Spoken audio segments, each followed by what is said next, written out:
একজন মা যখন সন্তানের রক্ষার জন্য শক্তির রূপ ধারণ করেন, তখন তার মধ্যে জেগে ওঠে দেবী স্কন্দমাতার মহাশক্তি।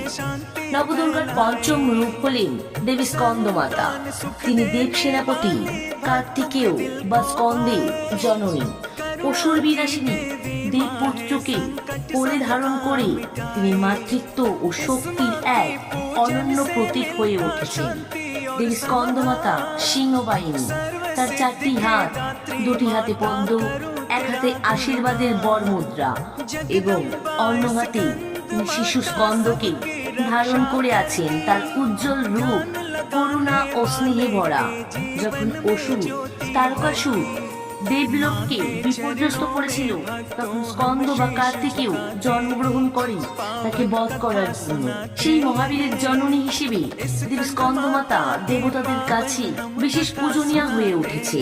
তিনি বিশুদ্ধ চক্রের অধিষ্ঠাত্রী বলে বিবেচিত।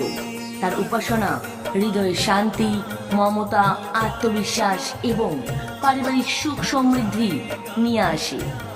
জয় মা দুর্গা। যদি ভিডিওটি ভালো লেগে থাকে তাহলে লাইক করুন ও শেয়ার করুন। পরবর্তী পর্ব জানতে অবশ্যই সাবস্ক্রাইব করুন।